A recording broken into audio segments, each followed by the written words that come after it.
তো বহিরাগত জমিদারদের আগে আমরা বলতাম না, খোকা ঘুমালো পাড়া জুড়ালো বুর্গি এলো দেশে, বুলবুলিতে ধান খেয়েছে খাজনা দেবো কিসে। ওই বর্গির আক্রমণ, নতুন করে বর্গি হানা হচ্ছে বাংলা জুড়ে। বহিরাগত জমিদাররা যারা প্রতিবার এখানে ভোটে হারে, মানুষ ঘাড় ধাক্কা দিয়ে বিদায় করে, তারপরও এদের দোকান কাটা গায়ের চামড়া এত মোটা হয়ে গিয়েছে, নির্লজ্জের দল। তারা ভোটে হারাতে না পেরে মানুষের সাথে থাকে না, 365 দিন তাদের দেখা পাওয়া যায় না। তার জন্য তৃণমূলের যারা স্ট্র্যাটেজিক ক্যাম্পেনার, অফিসিয়ালি যারা তৃণমূল কংগ্রেসের ক্যাম্পেইন সহ বাকি সমস্ত কাজে অ্যাসিস্ট করে, একটা পলিটিক্যাল এজেন্সি আইপ্যাক, তার কর্ণধারের বাড়িতে গিয়ে হামলা করাচ্ছে ইডিকে দিয়ে, তার অফিস ব্লক করিয়ে দিচ্ছে। কারণ ওই অফিসে তৃণমূল 2 মাস পরে বিধানসভা নির্বাচনে লড়বে, সম্ভাব্য প্রার্থীদের নাম রয়েছে, সেই প্রার্থীদের নাম বিজেপির হাতে তুলে দিতে হবে। ইলেকশন স্ট্র্যাটেজি রয়েছে, সেই স্ট্র্যাটেজি বিজেপির হাতে তুলে দিতে হবে। অমিত শাহ চাকর বাকরে পরিণত হয়েছে ইডি। নির্লজ্জ জমিদাররা জমিদারি চালাতে আসলে বাংলা ওদের জমিদারি ঘুচিয়ে দেবে। 2021-এ ঘুচিয়েছে, 24-এ ঘুচিয়েছে, 26-এ এবার বাংলার মানুষ বলছে যতই করো হামলা আবার জিতবে বাংলা। হ্যাঁ, আমরা সেটা একটা বিষয় যেটা দলীয় তরফে আপনারা বলছেন। আচ্ছা, আমাকে একটা কথা বলুন অরূপদা, যে মমতা বন্দ্যোপাধ্যায় রাজ্যের মুখ্যমন্ত্রী, প্রশাসনিক প্রধান, তার যে আজকে অ্যাকশনটা আপনারা দেখলেন, তার যে ভূমিকাটা, প্রথমে প্রতীক জৈনের বাড়িতে যাওয়া, হাতে করে বেশ কিছু কাগজপত্র নিয়ে আসা, এবং তারপর সল্টলেকের অফিসে চলে যাওয়া, এবং আমরা দেখতে পাচ্ছি সেখানে বেশ কিছু কাগজপত্র মুখ্যমন্ত্রীর কনভয় কারেও তোলা হয়েছে। আপনি এই বিষয়ে কি বলবেন?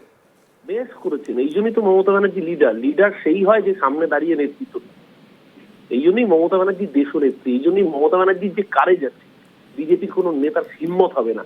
ও আমাদের দলের যারা প্রার্থী হবে সেই কনফিডেন্সিয়াল ফাইল নিতে চেয়েছিল।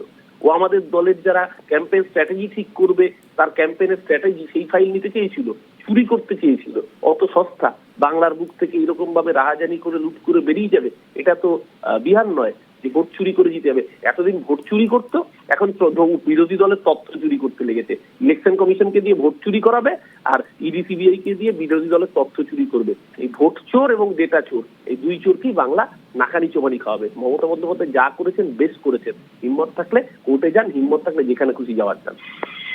অরূপদা, একটা কথা বলুন, আমরা দেখেছি মানে আইপ্যাক তো তৃণমূল কংগ্রেসের ভোট কুশলী, ভোট স্ট্র্যাটেজিস্ট, দলের বিভিন্ন কাজকর্মতে তারা তারা তাদের কাজ করবে সেই অনুযায়ী। কিন্তু আমরা দেখতে পাচ্ছি এই যে কনভয় যে কাগজপত্রগুলো তোলা হয়েছে, সেখানে রাজ্য সরকারের বেশ কিছু ডকুমেন্টও তোলা হয়েছে, এবং গভর্নমেন্ট অফ ওয়েস্ট বেঙ্গলের বেশ কিছু ডেটাও রয়েছে।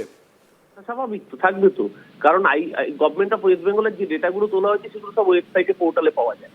গভর্নমেন্ট, কারণ আপনারা জানেন যে রাজ্যব্যাপী এই মুহূর্তে উন্নয়নের পাঁচালীর কর্মযজ্ঞ চলছে। এই উন্নয়নের পাঁচালী তৈরি করবার জন্য যে ডেটা লাগে, যে তথ্যসূত্র লাগে, সেই তথ্যসূত্র ওয়েস্ট বেঙ্গল গভর্নমেন্টের পোর্টালে আছে।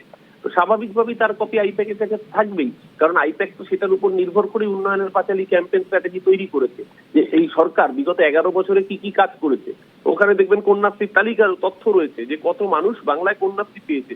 এই তথ্য ওয়েবসাইটে অ্যাভেলেবেল, এই তথ্য পাবলিক ডোমেনে অ্যাভেলেবেল। এই তথ্য খুব স্বাভাবিকভাবেই যারা আমাদের পলিটিক্যাল স্ট্র্যাটেজি তাদের কাছে থাকবেই।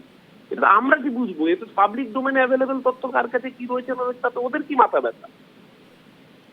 না, আপনি এই যে মমতা বন্দ্যোপাধ্যায়ের যে আজকে অ্যাকশনকে জাস্টিফাই করছেন, মানে এটা একদম ঠিক করেছেন? একটা কেন্দ্রীয় এজেন্সির যে রেড, সেই রেডে বাধা দেওয়া বা সেখানে গিয়ে তার যে ভূমিকা, সেটাকে আপনি ঠিকঠাক মনে করছেন? আপনার চ্যানেল বিজেপির হয়ে নাটক করতে পারে, তাতে বাংলার মানুষের কিছু যায় আসে না। মমতা ব্যানার্জি যা করেছেন, মমতা ব্যানার্জিকে বাংলার মানুষ ওই পদে বসিয়েছে ভোট দিয়ে। মমতা ব্যানার্জি যা করেছেন 100% সঠিক করেছেন। না, আমরা কোনো নাটক করছি না অরূপবাবু, আমরা কোনো নাটক করছি না। আমরা শুধু ঘটনাগুলোকে দেখাচ্ছি, রং চড়িয়ে কোনো কথা বলছি না। যেই ঘটনাগুলো সামনে আসছে আমরা শুধু সেই বিষয়গুলোকে তুলে ধরছি। এবং একটাই প্রশ্ন আপনার কাছে, যে যখন এই ধরনের একটা বিষয়, যদি রাজ্য সরকারের কোনো এজেন্সি, রাজ্য সরকারের কোনো সংস্থা যদি রেড কন্ডাক্ট করতো, আর সেখানে যদি এইরকম বাধা দান করা হতো, তাহলে সেটাকে কি বলতেন? সেটাকে কি ঠিক বলতেন? যদি সৎসাহস থাকতো, মেরুদণ্ড থাকতো, তাহলে করবে বাধাদান।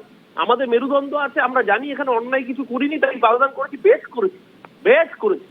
হিম্মত থাকলে আটকে দেখা। বহিরাগত জমিদারদের আগে আমরা বলতাম না, খোকা ঘুমালো পাড়া জুড়ালো বুর্গি এলো দেশে, বুলবুলিতে ধান খেয়েছে খাজনা দেবো কিসে। ওই বর্গির আক্রমণ, নতুন করে বর্গি হানা হচ্ছে বাংলা জুড়ে। বহিরাগত জমিদাররা যারা প্রতিবার এখানে ভোটে হারে, মানুষ ঘাড় ধাক্কা দিয়ে বিদায় করে, তারপরও এদের দোকান কাটা, গায়ের চামড়া এত মোটা হয়ে গিয়েছে।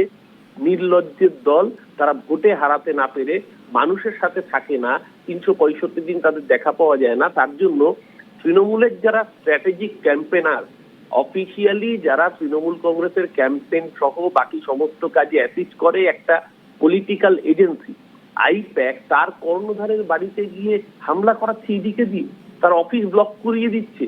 কারণ ওই অফিসে তৃণমূল 2 মাস পরে বিধানসভা নির্বাচনে লড়বে, সম্ভাব্য প্রার্থীদের নাম রয়েছে, সেই প্রার্থীদের নাম বিজেপির হাতে তুলে দিতে হবে। ইলেকশন স্ট্র্যাটেজি রয়েছে, সেই স্ট্র্যাটেজি বিজেপির হাতে তুলে দিতে হবে। অমিত শাহ চাকর বাকরে পরিণত হয়েছে ইডি। নির্লজ্জ জমিদাররা জমিদারি চালাতে আসলে বাংলা ওদের জমিদারি ঘুচিয়ে দেবে। 2021-এ ঘুচিয়েছে, 24-এ ঘুচিয়েছে, 26-এ এবার বাংলার মানুষ বলছে যতই করো হামলা আবার জিতবে বাংলা। হ্যাঁ, আমরা সেটা একটা বিষয় যেটা দলীয় তরফে আপনারা বলছেন।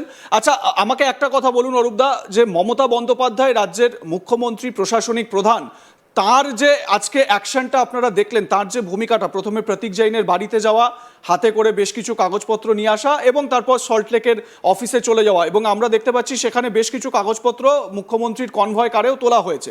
আপনি এই বিষয়ে কি বলবেন? বেশ করেছেন, এই জন্যই তো মমতা ব্যানার্জি লিডার সেই হয় যে সামনে দাঁড়িয়ে নেতৃত্ব। এই জন্যই মমতা ব্যানার্জি দেশনেত্রী, এই জন্যই মমতা ব্যানার্জির যে কারেজ আছে, বিজেপির কোনো নেতার হিম্মত হবে না। ও আমাদের দলের যারা প্রার্থী হবে সেই কনফিডেন্সিয়াল ফাইল নিতে চেয়েছিল। ও আমাদের দলের যারা ক্যাম্পেইন স্ট্র্যাটেজি ঠিক করবে, তার ক্যাম্পেইনের স্ট্র্যাটেজি সেই ফাইল নিতে চেয়েছিল, চুরি করতে চেয়েছিল। অত সস্তা বাংলার বুক থেকে এরকম ভাবে রাহাজানি করে লুট করে বেরিয়ে যাবে, এটা তো বিহার নয় যে ভোট চুরি করে জিতে যাবে। এতদিন ভোট চুরি করতো, এখন বিরোধী দলের তথ্য চুরি করতে লেগেছে। ইলেকশন কমিশনকে দিয়ে ভোট চুরি করাবে, আর ইডি সিবিআই কে দিয়ে বিরোধী দলের তথ্য চুরি করবে। এই ভোট চোর এবং ডেটা চোর, এই দুই চোরকেই বাংলা নাকানি চোবানি খাওয়াবে। মমতা বন্দ্যোপাধ্যায় যা করেছেন বেশ করেছেন। হিম্মত থাকলে কোর্টে যান, হিম্মত থাকলে যেখানে খুশি যাওয়ার যান। অরূপদা, একটা কথা বলুন, আমরা দেখেছি মানে আইপ্যাক তো তৃণমূল কংগ্রেসের ভোট কুশলী, ভোট স্ট্র্যাটেজিস্ট, দলের বিভিন্ন কাজকর্মতে তারা তারা তাদের কাজ করবে সেই অনুযায়ী। কিন্তু আমরা দেখতে পাচ্ছি এই যে কনভয় যে কাগজপত্রগুলো তোলা হয়েছে, সেখানে রাজ্য সরকারের বেশ কিছু ডকুমেন্টও তোলা হয়েছে এবং গভর্নমেন্ট অফ ওয়েস্ট বেঙ্গলের বেশ কিছু ডেটাও রয়েছে।